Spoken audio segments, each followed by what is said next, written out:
Atychiphobia. I'm sure you're thinking, what on earth is she talking about? Well, let me define it for you. The fear of failure. Raise your hand if you've ever made a mistake.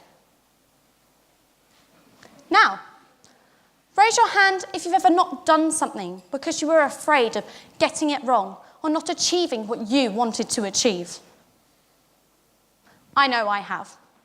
Personally, I would label myself a perfectionist. I'd also label myself as the competitive type. Nothing riles me more than being beaten in a test, let alone anything else. So, what drives my determination to win, succeed? Well, the answer is simple. Atychiphobia. I have an older sister. Her name is Nicole. Growing up, she'd always been better than me. I'd always been in her shadow. An A-star student, successful in so many ways, and on the verge of graduating with a first-class degree in biomedical sciences.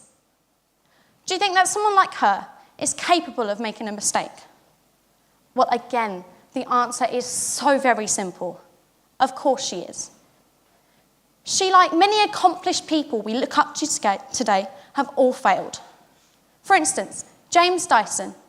You all heard of his numerous inventions. I mean, my mum couldn't live without the guy. Worth about $4.5 billion. Yet how many mistakes has he made? At least 5,126 of them. That's how many attempts it took to make the first Dyson Hoover. You see, the fear of failure limits both spontaneity and the ability to take risks. In order to progress, you have to fail, otherwise you miss out on life-changing opportunities. Analyze, paralyze. In other words, overthinking to the point of mental confinement. All you're doing is creating obstacles which prevent you from developing.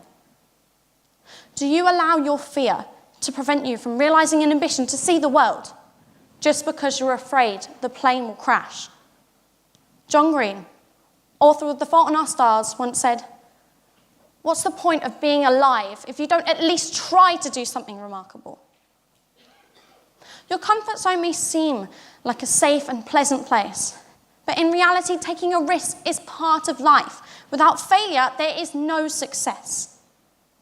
A quote by Ellen DeGeneres reads, "When you take risks, you'll learn that there will be times when you succeed, and there will be times when you fail. But both are equally important. After all, as Dory would say, just keep swimming."